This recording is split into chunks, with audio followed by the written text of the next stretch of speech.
stories in charismatic personality. But first, let us stop the banshees of hell from their mighty chorus. Indeed. And then all was quiet as the grave. This is a place of resurrection. We have been betrayed, ladies.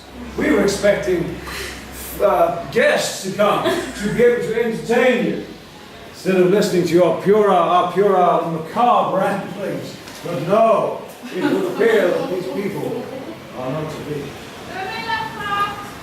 There we go. That means the door.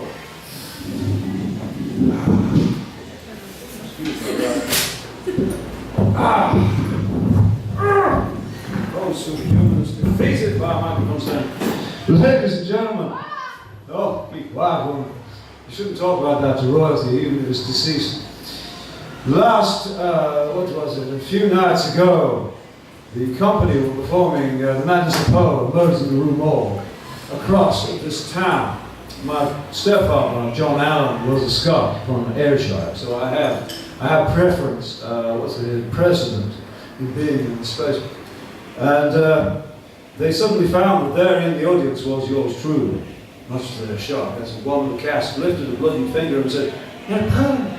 It's good to know I was there. I'd met the cast members on the street in my ramblings, and they invited me, so I came.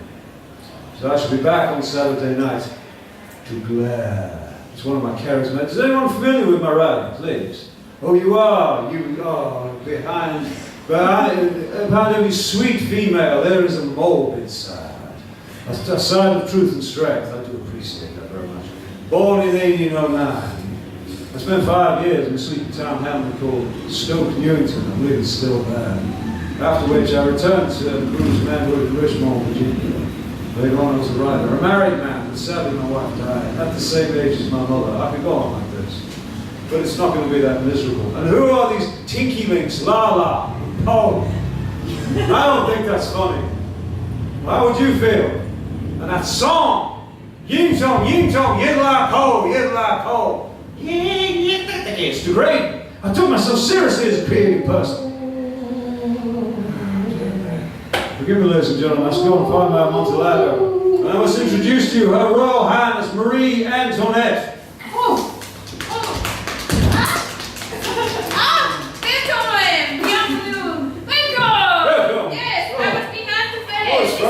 This is limbo here, you see. This is behind the bed, this is the afterlife. I would suggest that you do not die, because this is where you go. It's not very good. Now, my shoes, they have fallen apart. You see, this Edinburgh is very soul destroying. Both of them, I have 2 souls, which is unusual at me, but I am royalty, so I'm special. So they said, look, I've got this phone. It is quite high. Yes, hello, where are you from? Are you in shows? No? Are you just people? Yes, I cannot get back down from this now. I do not know who this is the only way I get through this now. Yes. Because this is a chat and guest show, and we are supposed to have guests, and I booked many guests. And they all said, yes, we will come. We are experts. Some people are dead, some people are still behind the bed, and they are maybe delayed. Maybe that is it. But some people are still alive. And I think the alive guests have better things to do than to come to Limbo and talk to you. But if they do come, I will let you know. Because we did have a dragon who liked poetry. No, actually we had an expert on dragons who liked poetry. And he was going to come, and he was going to bring another performance poet who said, yes, we will come. She is your dear, she's not And here. they betrayed us. They are. They have betrayed. Oh, look, this is the microphone. Have you seen this before? I haven't seen this, but because this is the limbo between the life and the death, then I have seen them here. They are good. I have got used to them in the last week since we have been here. So it's very fun.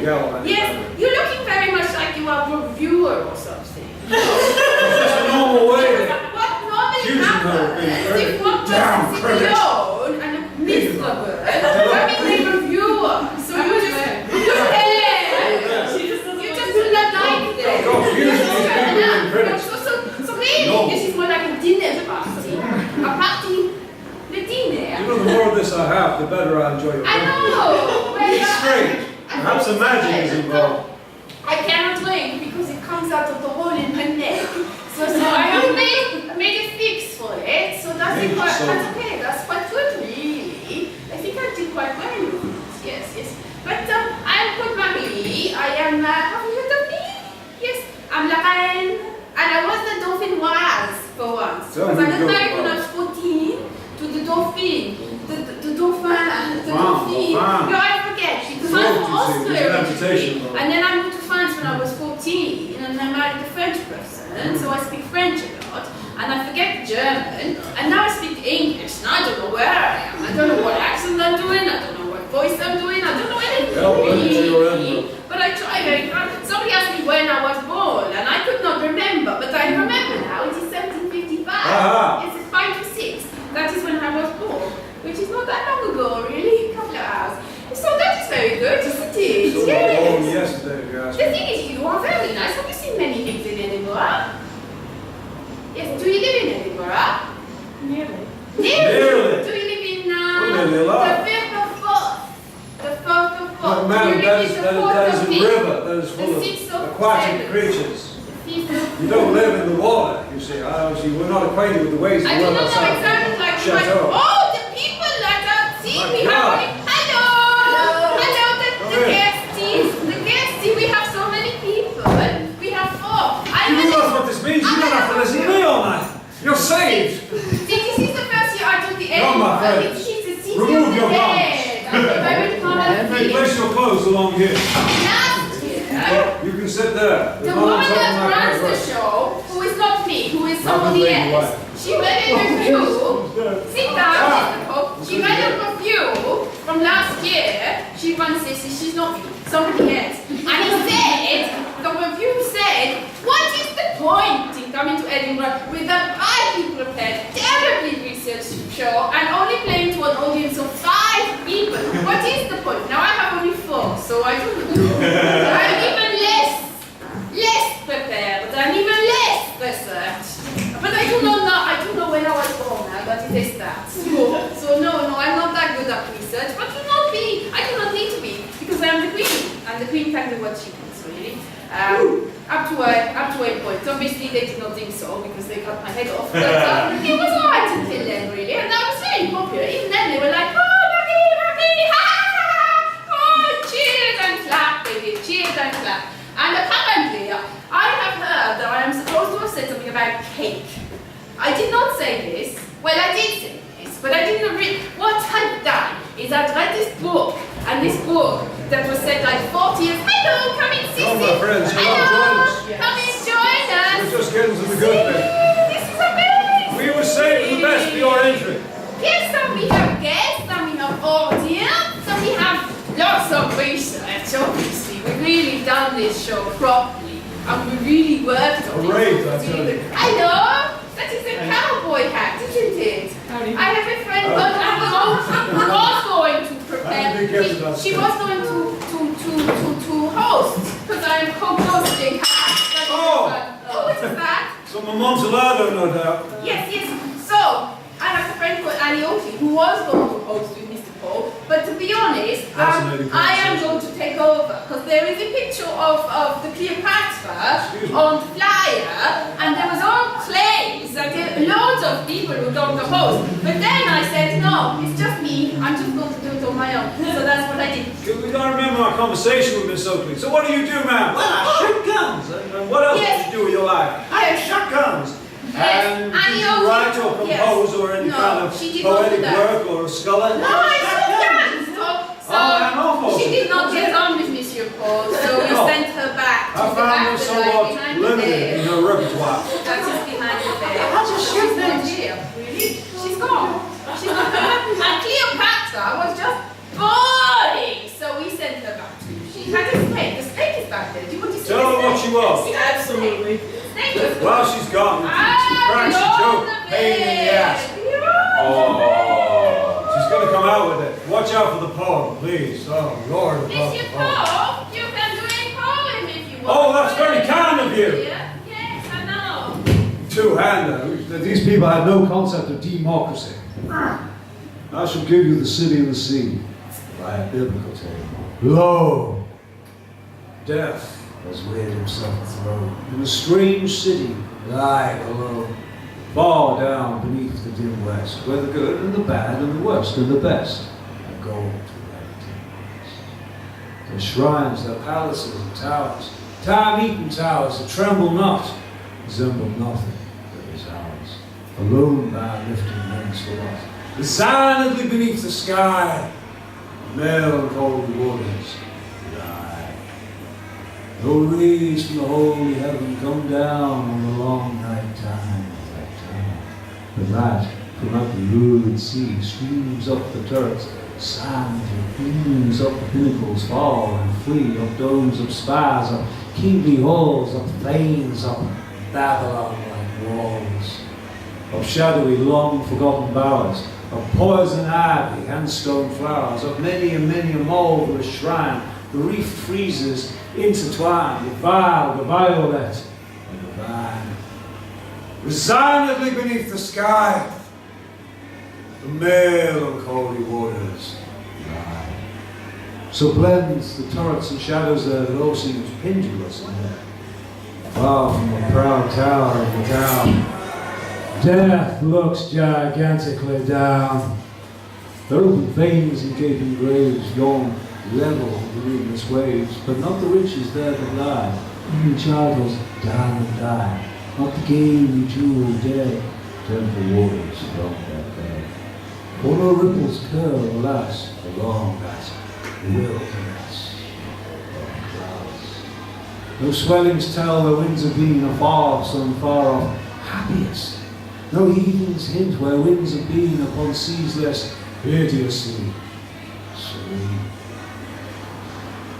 Is that the end of the... Oh no. That is a very long The stair is in the air. Me so long. The waves, there is a movement there, as if the towers are thrust aside and lightly sinking the dull tide, as if their tops had feebly given a void when they filled the heaven. The waves have now a redder glow. The hours are brief and faint and low, and when amid no earthly moans, down, down that town shall settle hence, rising from 1,000 thrones, shall do it reverence. Is that the end? Yes. It was very funny, well done! I'm coming out to this snake now. It's not working. Good evening, ladies and gentlemen. Snake! This is Cleopatra's snake. She said to say there's all pictures of her with an asp, and it's like a little skinny thing. But that is a European asp, and this is actually what she got bitten by, which is much more scary. Is it cobra? Which is actually an asp in Egypt. It's not alive anymore. It might not even ever be alive actually. But see, look, it's a snake. And if we had Cleopatra, she'd have a snake. Not much more else did. She wasn't very good. Well, it's a good job she got bitten by a snake, because there's not much in her life apart from that. She slept with them. Yes. So I will put my. Look what I found. It's a doll of him. It's like I don't know, like a voodoo doll. So I don't know what it is.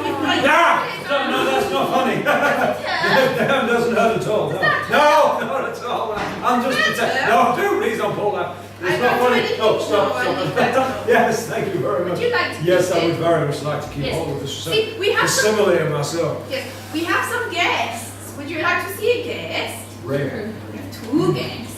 Would you like to see the first guest? You do not know which one's the first and who's the second. They do not know either. But they are in the special seat, the special comfy guest.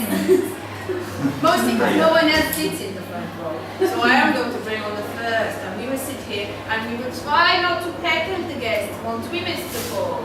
Yes, Your Yes. Highness. So I will use the microphone. Hello, would you like to give a warm welcome to the very lovely and splendid and wonderful Faye Robert? Yes! I will go to the No, I will go to the front row. Yes. No.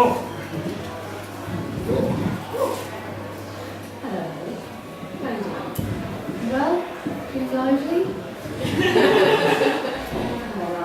So, yes, I have come to you as a apparently history expert. Yes, she's an excellent. Just Yes.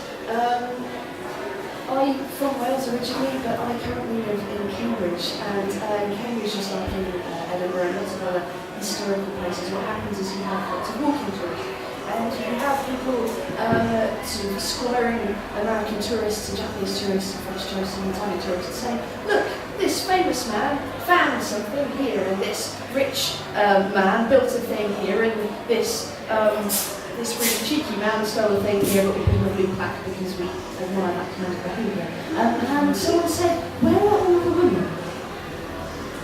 It's a good question. So, someone commissioned, the English decided to commission a bunch of poets doing summer revival to create a walking tour for women, of women. So, mostly women, the things that happen to women, by women in the city of Cambridge. They have all sorts of things, mathematicians and politicians and suffragettes, and I got prostitutes. Which we were very pleased. It turns out this is quite a story, this particular thing. And in order to understand this story about Victorian prostitution, we need to go back in time, ladies and gentlemen, even further. So, close your eyes. Close your eyes. I'll imagine you're closing your eyes. He's closed his eyes. It's very obvious over it. 26th of April 1561. Queen Elizabeth confirms the privileges of Cambridge University in a new charter, which includes total control over trading standards and licensing, exemption, I can't say that word, from taxes, military service and various other things. Now, that sounds sweet. And she also adds another clause.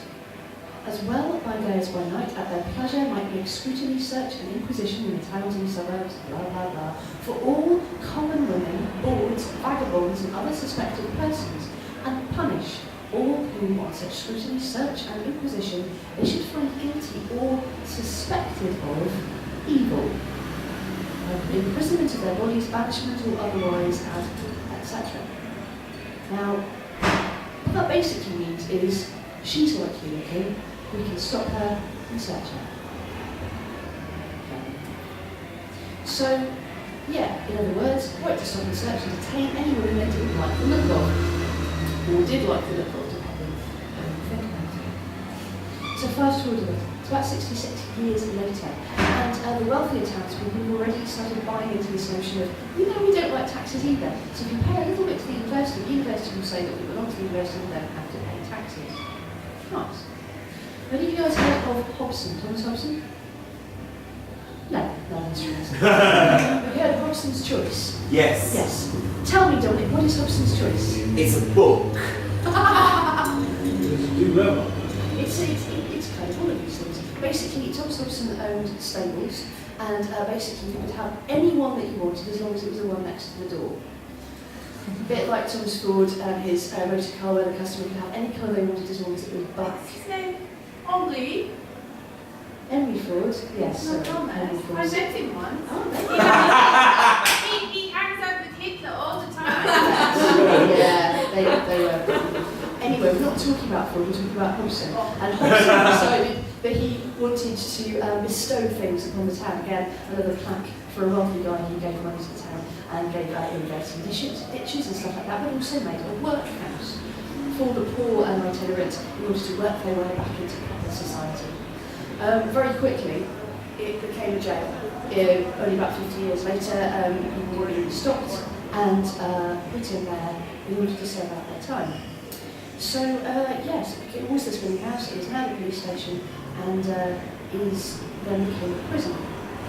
So, but it was prison specifically for the university. And it is, people think of universities in a different way nowadays, I guess, but in those days they were a major power. Most of the land in Cambridge still belongs to the university in one of these colleges. And remember, they weren't paying the taxes, they had trading standards down, however heavy was what they decided. And yeah, they could stop and search people and they could imprison them in this. In the mid-19th century, it was decried as horrific accommodation. 60 cells, 6 feet by 8. Imagine that for a second. That's what, from there to there, and there. It takes in, what, those 6 chairs, something like that, 6 by 8? So much, isn't it? Roughly there, not big. No heating, no lighting. The windows are vaguely barred by shutters, and in winter the snow comes through. There is no light at night, and there is a single pump in the courtyard for the 16 incarcerated people to wash. There's also record of a gentleman who was paid 10 shillings for the task of whipping the women, those who were not well behaved. And the university could incarcerate these women suspected of evil. Remember, suspected of evil. Not even any evidence. She looks a bit evil. Let's put her in jail. And she gets put in this tiny, unlighted cell for anything up from 7 to 14 days after a private trial in university. No one gets to see it, who's outside the purview of the university. No one gets to defend the woman. She doesn't even get to speak for herself. She's put on trial, she's found guilty of whatever, usually walking in a suspicious manner, walking in the wrong part of town, or even walking with a member of the university wearing his robes. This is a crime that can be punished with 2 weeks in prison and potentially whipped. So, oh yes, and here's another thing. Now, apparently, this went up in frequency due to the outbreak of large outbreak of venereal disease in the military services. Now, instead of perhaps, I don't know, slapping the wrists of the gentlemen who had contracted said venereal diseases, they went around arresting the women because obviously it was their fault. They were stopped, searched, and examined. In a way, the records say medical inspections on detention from which every modest woman would shrink without horrors. And yes, you know how to rest. So, yeah, nice. Now, various people had died in these conditions, people contracting pneumonia and dying, and the university made some cardinal mistakes. They arrested a lot of people, a whole group of very well-to-do middle-class women who were walking together, I think, to just some kind of dinner or something like that. They were arrested en masse, and the town started saying, this isn't right. The next time you do this, you're going to have a public trial because we're not going to have this. And so the university went, yeah, okay, we'll stop arresting people. And then coincidentally, again, probably about 15 years after that, when the university was made to pay taxes, curiously enough, at around about this time, the arrest of women rose again. It took a couple of months after them being made to pay taxes now, and then suddenly, it's not even much taxes, like 50% of what everyone else would pay. They start arresting women again. And the woman they arrest is she's 19 years old, no, 17 years old, and her name is Rosie Hopkins. Now, chances are very good she was a prostitute. She'd been in trouble with the civil authorities, with the police, as well as with the university before. She'd been warned in those halcyon days of I'm not going to say revenge arrests, but, suddenly they're paying taxes and they're arrested. And she was arrested, detained.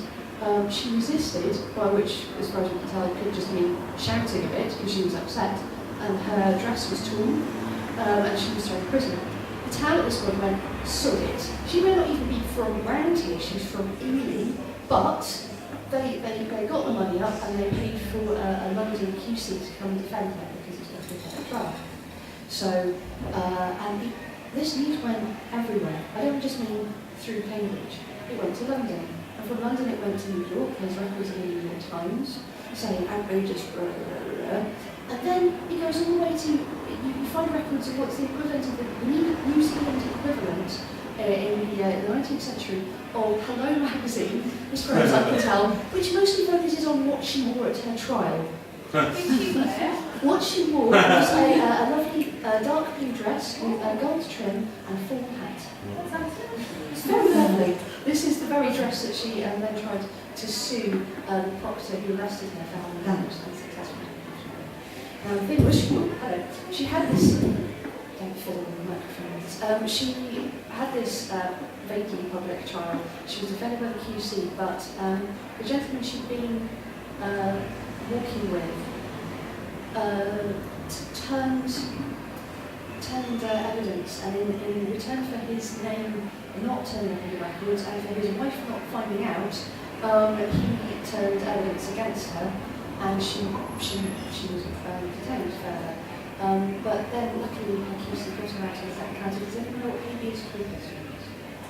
Having a big body. Very close, actually. It's all of those words. Oh, classic drain. Classically trained, sir. Good. That's habeas corpus. It's gone from my She mind. was actually very, very close. All she needs to do is take out the bit. It's, you have the body, Did basically. you have a big body? No, I don't. Helen Because Madison it didn't pleases. say. You could probably go and find out. Absolutely. Actually. I've asked her. Well, go ask her. Daisy I will. Hopkins. Yeah, she's fine. Where is reality from? How was it created? What was reality before this reality? What? These are all questions that need to be answered.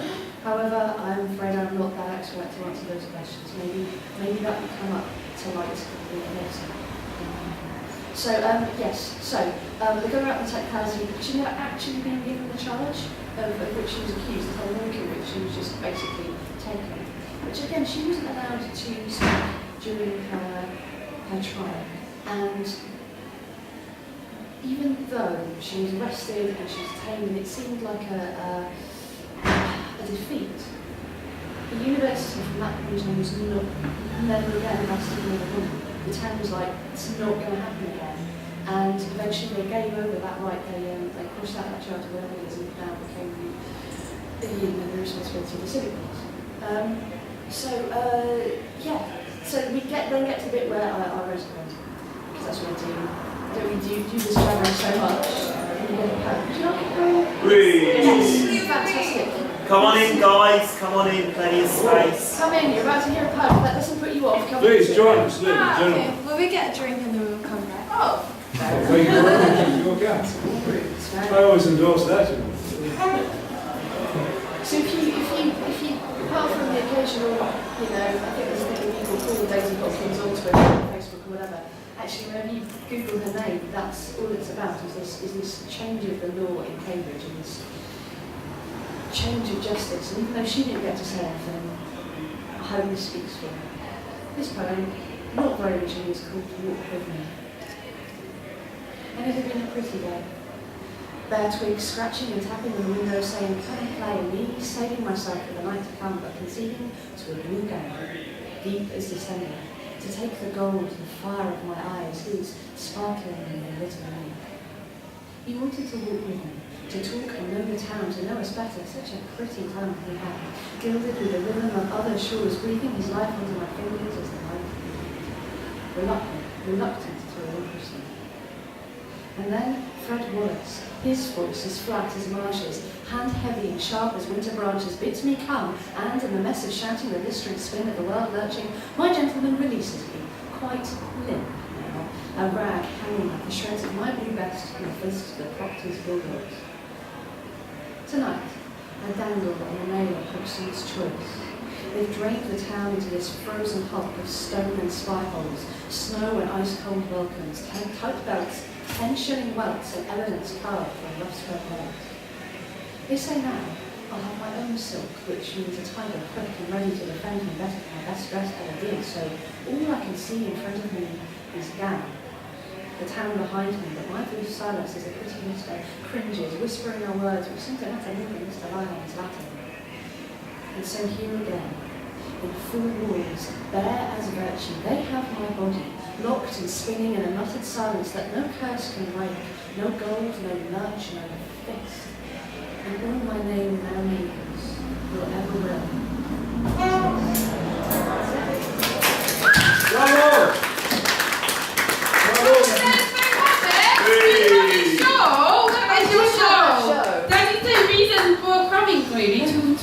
Your own show. Where is your Can show? I ask you a question, lady? Have you ever heard of the Contagious Diseases Act of England of 1885? I haven't, no. Indeed, it empowered men to report women who appear to be of a dubious biological nature, perhaps infected with disease. They could be immediately incarcerated. This is It's the other unbelievable. voice is spoken word cabaret. Yes. Patriarchy. Cabaret. Cabaret. Yes. What is it? It is in the Banshee Labyrinth, which is just actually town. It is you guys would fit right in. It is apparently the most haunted pub in the city. Oh! Probably are they. Well, we are allowed to walk on the streets of Edinburgh. We get less and less corporeal. The further away we go from this limbo. Can I tell you, remind me of the constitution of my fair country. There is a phrase, we hold these truths to be self-apparent, where we state truth. Certain things about it are self-apparent, as your statements are deeply self-apparent. Oh, and a certain pile of velvet cushions of it poetry nice. Oh, that sounds nice. Thank you very much, Miss Wim, over there! And now, I believe that Mr. Paul, he would like to go, Mr. Paul, Monsieur Le Head Paul. We will have a song, I think, from Monsieur Le Paul, and then we will have another expert on something very exciting indeed, I think. Okay, so please give a warm welcome to Monsieur Paul! Thank you. Control yourselves, it is better. Unfortunately, ladies and gentlemen, I am somewhat bereft of recitations of an amusing nature, but I have a short drinking song.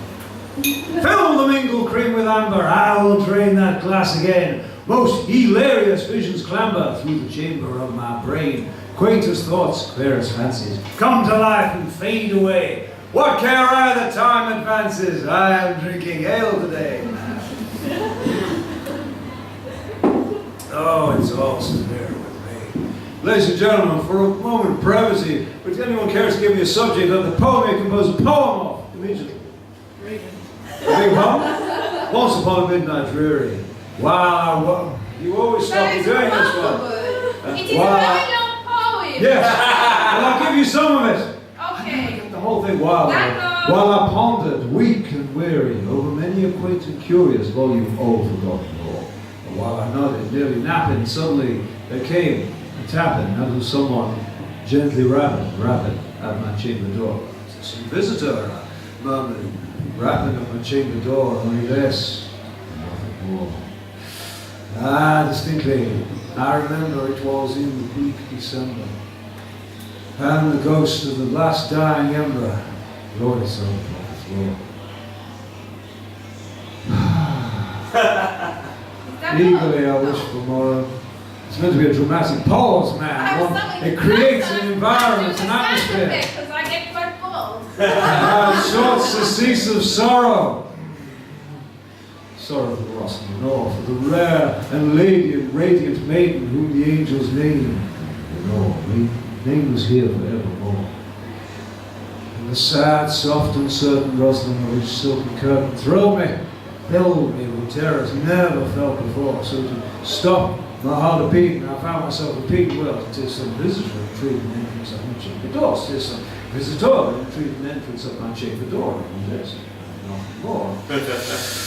Presently, my soul grew stronger, hesitating then no longer. Oh, sir, says I, oh, madam, deeply your entreaty I implore, but so faintly you came tapping, and so gently I was napping, and so faintly you caught me tapping, no, I was napping, and they were tapping, that's what I'm trying to say, at my chamber door. The scarce, I was sure I heard you. Then I opened wide the door was there. And nothing wrong. Well, I'll just leave it there then. Okay, maybe come back another day and have the Yes. rest. Okay, so I think that yes. Oh, he gets a round of applause for that. Oh yes! Thank you.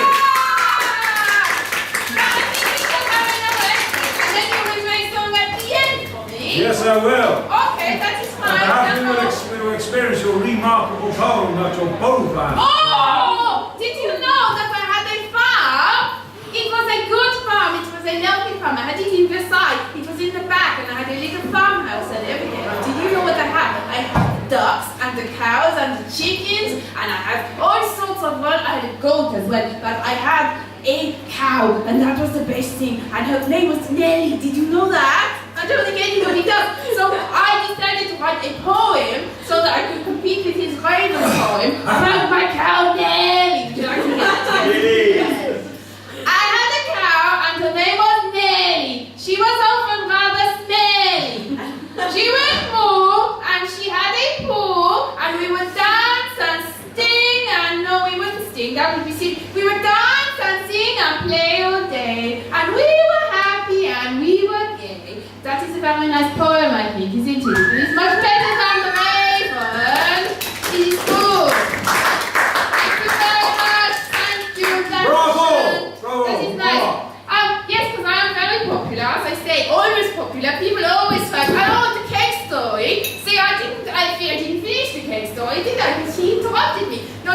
I never actually said that, but I read a book that was very witty. And it was written many years before I was born. And it said, like, this really mean woman said when she saw perfume, she was like, oh, why are they so hungry? Why don't they eat their brioche? And I said, that was very funny. So when somebody said to me, oh, the peasants are hungry, I went, oh, well, why don't they eat the brioche? Because I was quoting, because it was very witty and very funny, and they did not get it, really. And I think that was very sad, because it was hilarious. Oh, anyway, so what was I saying? Oh, yes, they used to, because I was so popular, and I was from Austria, so they used to call me Autrichien, which I think means Austrian. It also apparently means the other dog.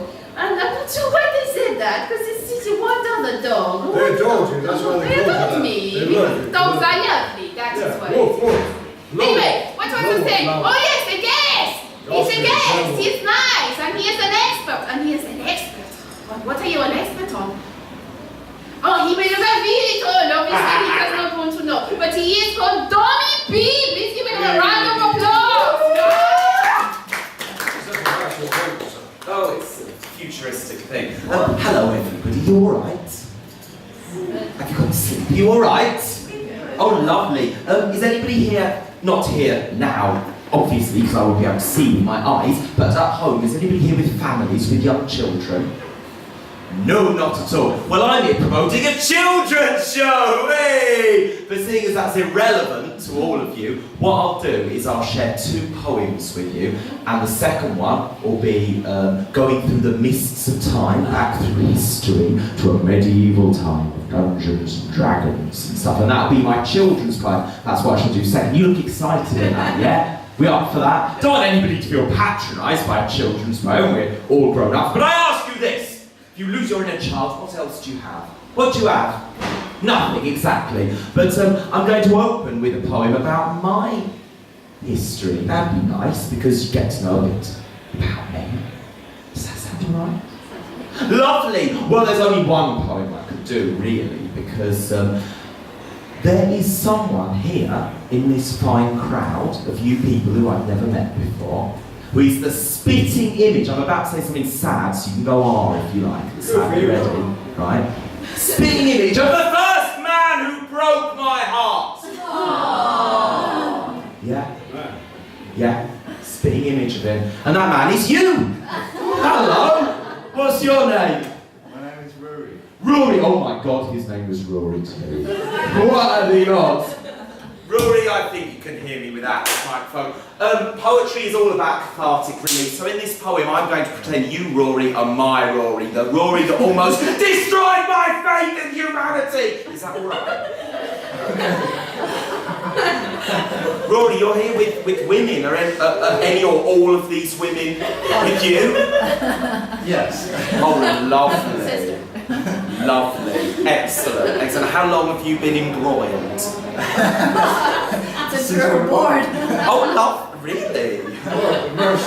That is unusual. Okay, Rory, this is my poem about my Rory. I hope that through expressing my pain and misery and utter despair, I'll feel a bit better by the end of it. Do you think that's possible, Rory? Certainly. Let's give it a go. Here's my poem. I did not say, I'm in love with you, Rory. Right away after our first kiss, I did wait until our first wank. And then, mid-spank, I blurted, Rory! I will always worship your boner. I'll always save your cologne, and every time you leave home, I will track where you're going to, like bats do. I'm sorry. Sending out the poem, I don't know why the relation ended. Maybe it's because I did this in his face. I don't know. Is that a nice thing to do in something? Would you like that? It is like me. Oh, really? Anyway, back to the poem. Like bats do with sonar. I'll keep messaging your phone. I'll never let you be alone. I'll text you till my thumbs drop off, until the day I die. And Rory said, goodbye. Aww. I know. I said, well, fuck you, Rory! You fucking... fuck! bit, I left bereft. My first love, my hero, I'd have been Rory's Lois Lane. When I think of his super arse, I know I'll never wash this tongue again. I thought love was a never-ending gobstopper. Mine was more like a tic-tac. Well, now I'm off to Edinburgh. I'm never going back. No, I'm not going to uni, and working ain't for me. I'm going on the dole, and I'll fuck every man I see. I'm gonna outshag Casanova. Oh, come on, Mum, don't cry. My whole life is just one word away, and that word is goodbye. Thank you very much for listening. Thank you. So that's my history, Rory, and now you're a part of it. I'll never forget this moment. I'm here doing a children's show. I say the words fuck and arse loads less in my children's show. And what I like to do, I asked you to embrace your inner childlike, stuff, because I think, under a coalition government, what choice do you have? You've got to hold on to your humanity with both hands, because they'll try and snatch it from you. So this is a poem from medieval times, and it's about how fantastic dragons are. Rory, what can a dragon do that's fantastic? They can breathe fire. They can breathe fire, good man. Anyone else, what can a dragon do? Fly, awesome. In this poem that's from my show, which none of you will see because none of you have got children, but it is on a Cafe Camino, 10:45 every day, and it's awesome. Jokes for all the family. In it, I asked the audience to challenge me. Give me something fantastic a dragon in medieval times could do. And it could be absolutely outrageous. It could be a dragon could become a world-class champion of juggling, yes, awesome. But we can be even more creative than that. I don't know, ride a lemming all the way to China, something like that. So if this is your chance, challenge the poet. That was my have a go if you think you can't dance. Can you put your hand up if you can think of something really weird a dragon could do? That there's no way I could fit in this spontaneous poem. Yes, Edgar Allan Poe. It could dance the waltz, sir. Dance the waltz. That's very good. Dance the waltz. Anyone else? Anyone else? Faye, go on. Something really out there. It could knit a scale model of the Eiffel Tower. Brilliant, brilliant, awesome. Wow. Right, my poem's got a chorus. I want you to join in. Repeat after me. Dragons are fantastic. Dragons are fantastic. They're amazing, brilliant, great. They're amazing, brilliant, great. I would love a flying fire breather I would love a flying fire breather as my mate. That's my name. Right, let's go in with the poem. You can join in all the choruses. It's absolutely fabulous. Rory, I think you're going to shine at this. Here we go, after four, the chorus. 1, 2, 3, 4. Dragons are fantastic. They're amazing, brilliant, great. I would love a flying fire breather as my mate. Very good. Dragons love collecting gold. They're bold, they're brave, they're strong. Talked about in poetry or sung about in song. Breathing flames, they don't need a lighter or a match. Dragon mums are proud to watch their dragon eggs all hatch. Baby dragons look so cute, their wisdom runs so deep. Always keeping one eye open, even when because dragons are fantastic, they're amazing, brilliant, great. I would love a flying fire breather as my mate. Dragons, they do not like risk, they rarely take a chance. But when it comes to waltzing, you should see one dance. Oh, mercy. Dragons, they are rather strong. Oh, they've got such power. Especially when they're knitting scale models of the Eiffel Tower! Do you think my dragon's real? Do you think he's just a dream? You'll know my dragon's real when you hear the people scream! They scream! Dragons are fantastic! They're amazing, brilliant, great! I would love a flying fire breather as guests at any barbecue. Dragons are just perfect. And Rory, I love you. Oh, I've been Dominic Tommy B. Thank you very much for having me. Cheers.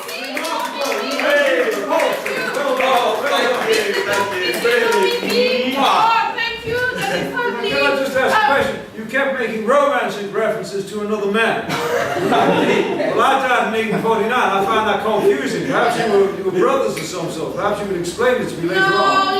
In a more intimate setting, as it were. I can think of many intimate settings for Rory and me. Are you twins?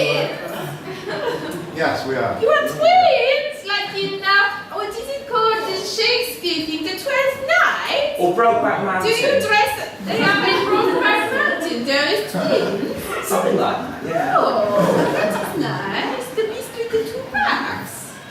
That is a Lots. twin. Yes, it's a very platonic idea that. Yes, yeah. Yes, so you're twins. That is exciting.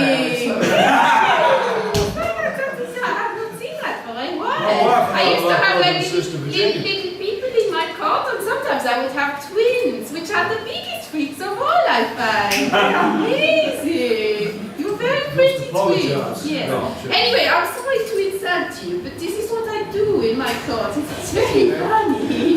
Yes. Oh, yes. I think that Edgar wants to sing a song before we go. Will you let him do that? Yes. Mr. Paul, take it away. Local ladies use of contemporary phrases. Still, ladies and gentlemen, my life is a serious business. As you may have gathered, I was often enamored of ladies who were doomed to the grave. I've composed a vicissitude to music which expresses this very sad and tragic fact. If the machine will allow me, I have been instructed in its use. Glorious.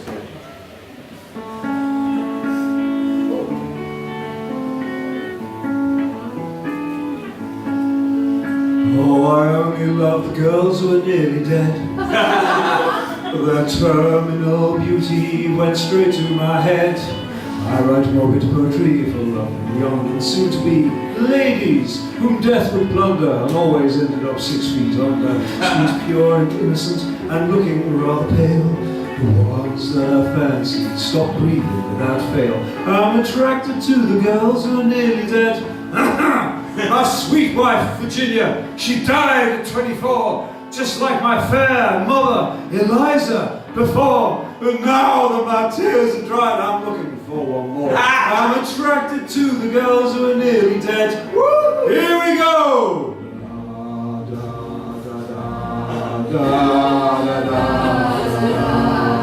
Oh, join in. Da, da, da, da, da. We're playing my tune. Da, da, da. I know. Da, da. You don't look too good, man. I think you should da, we look okay to all power. Hey.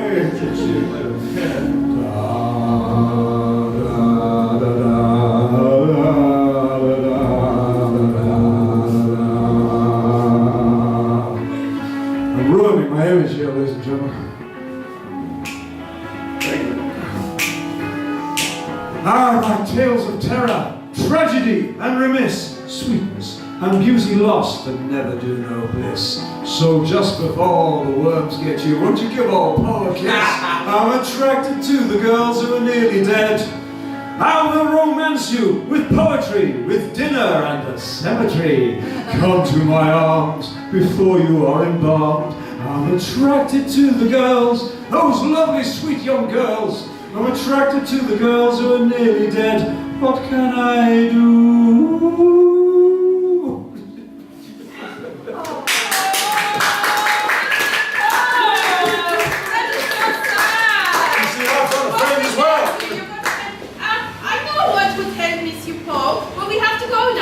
Back into the city of the dead, from the land of the in-between. But what would probably help a lot is if you put lots of money in a bucket at the back of the room. He would be very happy then, because he's quite poverty-stricken, and I need a new shoe. So, thank you very much for coming. We have many more guests in the time, and I'm very very sorry for insulting you. You are very pretty twins. I am so sorry. Yes, so I will Mr. Paul collect the money in the bucket and you do that. Oh, if you insist, ma'am. Is that Royalty. that's the shoe. That's not. Oh, look at this. There you are. Insist on Going the to way. Oh, very well. Yeah, it's my privilege. So, Champagne, you see, French. I'm reduced to look at slave here, ladies and gentlemen. In about 15 Not minutes, that I approve of that another system. show here. We will clear it, we will make it so it's no longer the limbo, so you don't have to worry about being dead anymore. It'll be fine. It's called Listen Lancelot. But there's many other shows all around the fridge. Please take a free fridge brochure, and then you can see lots of different things. That would be fun, yeah? Yeah.